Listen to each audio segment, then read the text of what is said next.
हाँ जी, कैसे हैं आप लोग? खैरियत से? ठीक ठाक है भाई। पिशार ज़ल्मी और are on a roll in the Pakistan super league 11th edition. और अगर मैं ये कहूँ कि they are the first team now, they have like they are into the playoffs now, तो इट वोंट बी रॉन्ग, क्योंकि आज उन्होंने अपना 7 में से छठा मैच जीत लिया। और एक मैच इनका जो है बारिश की नज़र हो गया था, यानी कि they have 100% win record.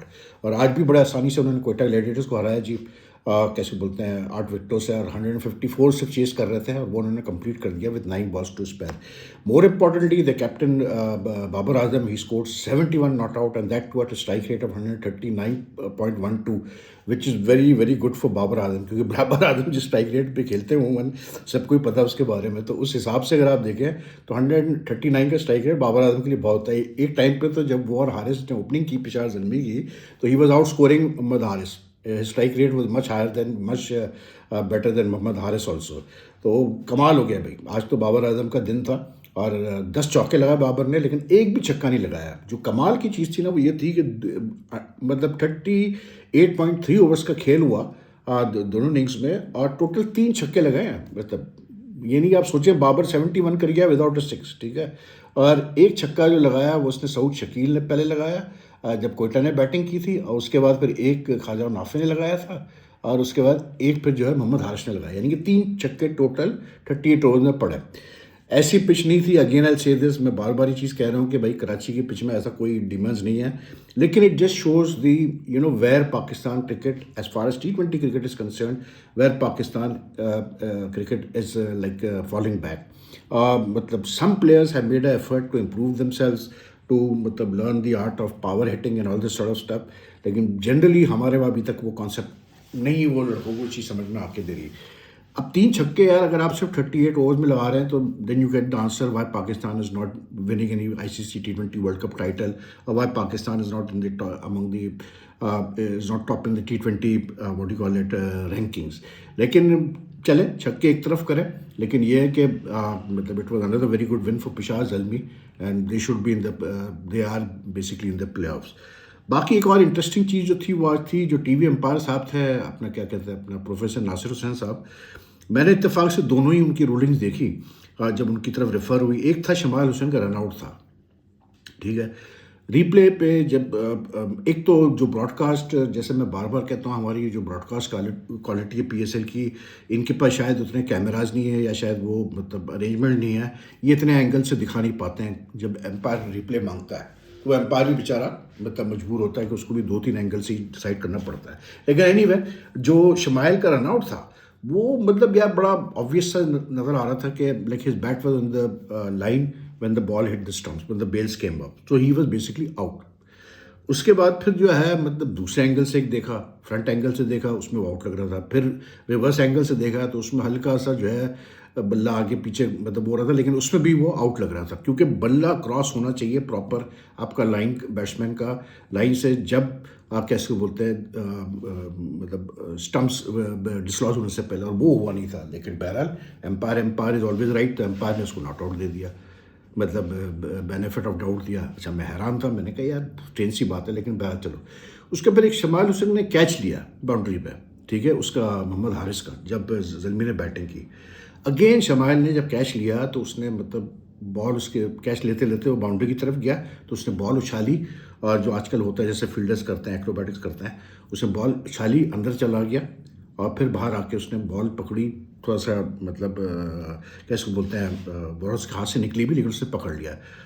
Again जब रिप्ले लिया गया, तो जब सेकंड स्टेप जो लिया था उसने शमाइल ने, you look at the replay, you can see that when his the second time his foot goes near the boundary, ठीक है ना, it's what you call it, मतलब बॉल उसके हाथ में है, और आपको लगेगा जैसे मतलब जो साइन, जो वो मतलब बोर्ड होता है, जो छोटे बोर्ड्स होते हैं, स्कर्टिंग जो होते हैं, वो हिल रहे हैं, तो दैट मीन्स के मतलब छक्का होना चाहिए। लेकिन अगेन एम्पायर ने वो चीज़ इग्नोर करते हुए 2-3 एंगल से देखने का कहा, आई एम सेटिस्फाइड कि जी द डिसीजन राइट। तो दोनों वक्त में एक ही बंदा बेनिफिट कर रहा है, तो मेरी समझ में नहीं आया भाई कि मतलब ये क्या सिलसिला था। लेकिन बहरहाल चलें, जो भी है, अब एम्पायर को तो क्या आप चैलेंज, क्या ही आप चैलेंज कर सकते हैं। लेकिन ये कि पाकिस्तान का जो अपना मतलब यहाँ पर जो PSL के जो मैचेस हो रहे हैं, कराची में अब तक जो जिस तरह के मैचेस हुए हैं, मतलब जिस तरह से कुछ बैट्समैनों ने पिच का मतलब के ऊपर इतना कैसे बोलते हैं डाउट्स क्रिएट किया है कि पता नहीं जो ऑस्ट्रेलियन सॉइल की पिच है वो कैसी है, क्या है, क्यों इतना मुश्किल है खेलना वगैरह वगैरह करके, कि आदमी वाकई सोचता है कि यार बैटिंग क्वालिटी का मसला क्या है। मोहम्मद हारिस भी इतना खेलने, आज उसने 35 की और 28 बॉल्स, ठीक है, लेकिन some of his shots are still, यार मतलब इफ़ आई से दिस के टुल्लेबाजी होती कुछ उसके शॉट्स में, तो आई एम नॉट रॉन्ग। मतलब भाई आपके मतलब आप नज़र आना चाहिए कि एक बंदे को आता है। अब आप कुसाल मेंडिस की batting on the other hand देखें, उसने भी कोई 21 की 19 से, लेकिन फिर भी आपको नज़र आता है वो टुल्लेबाजी नहीं करता है। बाबर के पास क्लास तो है जब शॉट्स खेलता है, लेकिन बाबर का वही मसला जो है वो हमेशा रहेगा। लेकिन बहरहाल आज उसने 71 किए और 51 balls, and like I said उसके हिसाब से तो बहुत अच्छा स्ट्राइक रेट है भाई 139 का। So like I just don't understand one thing कि पिच पे इतना क्यों मतलब जोर दिया जा रहा है। आज जब गलतियां आप करेंगे यार तो फिर मैच तो आप हारेंगे ना। अब भाई जैसे आप कोयटा की बॉलिंग का मैं आपको कह रहा हूँ कि अबरार अहमद और उस्मान तारिक, इनके पास दो बहुत अच्छे स्पिनर्स हैं, ठीक है। आई कांट अंडरस्टैंड कि जब आप खुद कह रहे हो कि जी पिच में स्पिनर्स को हेल्प है, पिच में ये है, पिच में वो है, और जल्मी की तरफ से जब इफ्तिकार को नई गेंद दी जाती है तो वो रन नहीं देता है, वो विकेट भी ले लेता है। आज भी उसने पहले ओवर में विकेट ले लिया एहसान अली के, ठीक है। Why can't you have give at least 2 overs to Abrar and Usman Tariq from either end. 4 over में 4 ओवर अगर ये दोनों साथ मिलकर करें, 4 ओवर में बहुत फ़र्क पड़ता है T20 में यार। पावर प्ले ले या पावर प्ले के बाद कर ले या पावर प्ले के मतलब इधर से उधर करें आप, ठीक है, लेकिन करते ही नहीं है। मतलब सऊद शकील साहब जो है वो मतलब तब उसको अबरार को अलग करवाएगा बॉलिंग, फिर उसके बाद उसको अलग करवाएगा उस्मान तारिक को। यार साथ आपके जब आपने दो इतने अच्छे स्पिनर रखे हुए हैं तो भाई give them a chance to gather and see how this fair. क्योंकि दोनों एंड से जब प्रेशर आएगा बैट्समैनों के ऊपर तो शायद बैट्समैन कोई गलती करे, कुछ उससे वो हो, लेकिन नहीं, मतलब ये होता ही नहीं है, सीन ही नहीं है। मतलब आई डोंट नो यार, ये तो इस PSL में कुछ समझ में नहीं आ रहा मेरे कि किस तरह से सिलसिले चल रहे हैं कि कौन सा प्लेयर आ रहा है। अब ये ख्वाजा नाफे आज जिसने 20 के 13 के, look at his batting, he played for Pakistan of all the people, लेकिन मतलब ये लगता ही नहीं जैसे ये पाकिस्तान इंटरनेशनल क्रिकेट खेल के आया है, to be very honest. Alzarri Joseph has been totally off colour in this tournament. मतलब समझ में नहीं आ रहा है, इतना अच्छा बॉलर है लेकिन उससे बॉलिंग ही नहीं होके दे रही इस टूर्नामेंट में। लेकिन बहरहाल Zalmi deserve to win, they won, और like they although they were without Nahid Rana and Shariful Islam today, but they still manage to मतलब दे वन द टॉस, आज कोयटा तो बैट फर्स्ट, और 154 तो डिस्ट्रिक्ट करना बहुत अच्छी एफर्ट होती है बॉलर्स की तरफ से। Again Sufiyan Muqeem 3 wickets for 25, again he was the main person, like he was the one who dented कैसे बोलते हैं कोयटाज बैटिंग। फिर मोहम्मद बासित जो था, ये नया कोई लड़का है, शुरू में तो बहुत पिटा, बाद में एंड में टेल एंड से ये भी 3 विकेटें ले गया। लेकिन Sufiyan Muqeem is I think to me जो इस PSL की जो सबसे बड़ी सक्सेस स्टोरी है वो सुफियान मुकीम ही है। पाकिस्तान क्रिकेट के हवाले से अगर मैं बात करूँ, पाकिस्तान क्रिकेट टीम के हवाले से बात करूँ, तो Sufiyan Muqeem is the biggest success story. The way the guy has been bowling, is bowling really well, he is really bowled very well, and I think he and the second एक हसन नवाज की batting भी में भी काफ़ी आपको निखार नज़र आ रहा है। He scored 37 of 35 today, but he was pretty slow today. Again, he also didn't hit a six. He hit just 4 boundaries. Again, he has also definitely improved a lot. He has improved his batting a lot. लेकिन बहरहाल चले, Peshawar Zalmi at the top of the table doing very well, Quetta struggling, तो ज़ल्मी तो अब कम से कम एक play of में आ गई है। बाकी यार क्या पाकिस्तान क्रिकेट के बारे में मतलब यार सीधी बात है, मेरे पास इतने कमेंट्स आते हैं यार, मतलब जो ये बातें करते हैं हमारे लोग PSL के दौरान जो चीज़ें होती हैं। लेकिन बहरहाल यार मैं आज सीधी बात है मूड में नहीं हूँ ज़्यादा लंबा चौड़ाव करने के लिए। बाकी IPL में वो जीत गए भाई, रॉयल चैलेंजर्स बेंगलुरु वाले जीत गए, 147 चेस कर रहे थे, they won by 5 wickets, and the best part was with nearly what you 29 balls to spare, बड़े आसानी से वो जीते हैं। लेकिन जो इनिंग्स थी वो मेरे, अच्छा मैं आपको बताऊं, जब पिछला मैच हुआ था ना तो कोहली के बारे में हमारे एक दोस्त हैं USA में, उन्होंने मैसेज किया, उन्होंने कहा कि यार वहीद भाई डोंट यू थिंक कि अब जो इतने यंग प्लेयर्स आ गए हैं मतलब T20 में और इतना अच्छा खेल रहे हैं, इतना तेज़ खेलते हैं, कि शायद कोहली का टाइम ख़त्म हो गया T20 में, he should not give up this format. तो कोहली साहब ने आज मतलब फील्डिंग तो की नहीं, लेकिन इम्पैक्ट प्लेयर हुआ है, ओपनिंग की उन्होंने चैलेंजर्स की तरफ से, और उन्होंने कहा अच्छा मैं बताता हूँ कि मैं खेल सकता हूँ T20 या नहीं खेल सकता। ही हिट 49 फ्रॉम 34 बॉल्स एंड 6 4 1 6। लेकिन जो सबसे मज़े की चीज़ थी ना, इट वाज लाइक बाद में थोड़ा ये स्लो हुआ है, लेकिन शुरू में तो भैया मतलब 200 की स्ट्राइक रेट तकरीबन खेला है Kohli, and some of the shots he played were like, outstanding shots by him. और रजत पाटीदार जो उनका कप्तान है आरसीबी का, is in good form, he made 27 hitting 3 sixes. उसका Jitesh Sharma 23 off 9 balls 2 sixes, और फिर टिम डेविड 14 ऑफ 8 balls 1 6. तो बड़े आराम से जीता एंड में. RCB they gone to the top of the table 149, they finish 149 for 5. और बात वहीं आती है घूम फिर के. आज जॉश हेजलवुड खेला भाई, 1 विकेट उसने ली, 20 रन दिए सिर्फ, लेकिन उससे ज़्यादा ये था कि उसने ऋषभ पंत को जो है एल्बो पे ऐसी टिकाई कि ऋषभ पंत को रिटायर होकर जाना पड़ा.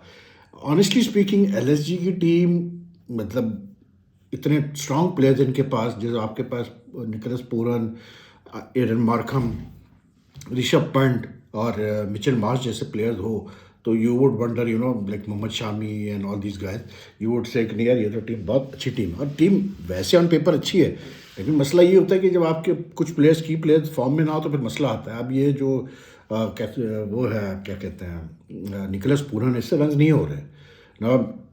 RCB has played like more than 5 matches खेल चुका है. अब आई थिंक कि यार अगर एक बंदे से रन नहीं हो रहे, चाहे उसका पास का जो भी रिकॉर्ड हो, 5 से 6 इनिंग्स बहुत होती है, तो then you start to consider कि यार इसकी जगह हम किसको हम खिला सकते हैं. बेंच पे अच्छे खासे प्लेयर बैठे हुए आरसीबी के. I don't know why they don't, मतलब एक होता है हर मतलब सेटअप में यार, वही वाली बात है, पसंद नापसंद की बात होती है, ज़्यादा किसी पे कॉन्फिडेंस होता है, किसी पे कम होता है. लेकिन आई थिंक कि अगर निकोलस पूरन इज नॉट मतलब scoring run which he is not doing, is totally lost his touch, तो they'd give someone else a chance. यार देखो क्या करता है वो. अब ये आयुष बदूनी जो है, ये इसने आज फिर 38 की off 24 balls, he batted very well and he has been there, यानी मिडिल ऑर्डर में ना ये इनको बेसिकली सही कर रहा है. फिर आज उसने मुकुल चौधरी ने भी अच्छी बैटिंग की, 39 की off 28 balls. He was not as fearsome as he was in his that innings he played. फिर भी आज उसने 2 छक्के 3 चौके लगाए एंड मतलब बंदा है अच्छा, तगड़ा, लंबा चौड़ा, and he is got power. मतलब वो वैसे ही फिजिकली इतना स्ट्रॉन्ग है और उसकी हाइट का एडवांटेज इतना है कि अच्छा खेलता है. अगेन ही गॉट 39 और 28 balls. तो आई थिंक के मतलब we just will be hearing more of Mukul Chaudhary for sure. बाकी तो यार शामी साहब जो है वो बहुत बुरी तरह सूते गए हैं जी. शामी साहब मतलब 3 ओवर में 30 रन दे दिए उन्होंने. 1 ओवर में खास करके 3 चौके पड़ गए उसको, मतलब कोहली नहीं उसको सूता है 1 ओवर में तो पकड़ के पर. Prince Yadav was bowling well, he took 3 wickets. लेकिन मैच में ऑनेस्टली स्पीकिंग मज़ा नहीं, जब तक ये मैच काटेगा ना होना तो फिर वो like it was too one sided today. तो ये है जी सिलसिले मतलब क्रिकेट के. बाकी एक वो अपना वहाँ ऑस्ट्रेलिया में cricket, Australia is facing some issues with the decision. वो जो करना चाह रहे हैं कि बिग बैश की टीम्स को प्राइवेटाइज करना चाह रहे हैं, वो बेचना चाह रहे हैं इन्वेस्टर्स को बिग बैश की जो 8 टीमें हैं. तो उसमें जो उनके 6 स्टेट एसोसिएशंस हैं, they are facing resistance from the state associations, because the state associations are pretty what you call it reluctant in the sense कि उनको ये है कि भाई अगर आउटसाइड लोगों ने आकर मतलब इन्वेस्ट किया इन टीमों में और शेयर्स खरीद लिए, तो फिर जो क्रिकेट ऑस्ट्रेलिया का एक जो फॉर्मूला रहा है हमेशा क्रिकेट स्ट्रक्चर चलाने का, तो उसमें फिर अदला बदली ना हो. इसलिए क्योंकि जो लोग बाहर से आएंगे तो फिर जाहिर सी बात है वो अपने हिसाब से कहेंगे ये चला के दिखाओ.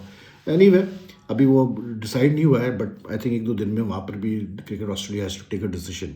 दे can put up the big bash teams for what you call it investment without needing the approval of the 6 state sides. But अगर ऐसा हुआ तो फिर ऑब्वियसली बात है कि कॉम्प्लिकेटेड हो जाएंगी चीज़ें. बाद में जो प्रोसेस होगा सारा वो काफ़ी कॉम्प्लिकेट हो जाएगा. तो दैट्स इट फॉर नाउ. यार टेक केयर. अगर आपको वीडियो पसंद आए तो लाइक एंड शेयर कीजिएगा. अपना ख्याल रखिएगा. अल्लाह हाफिज़.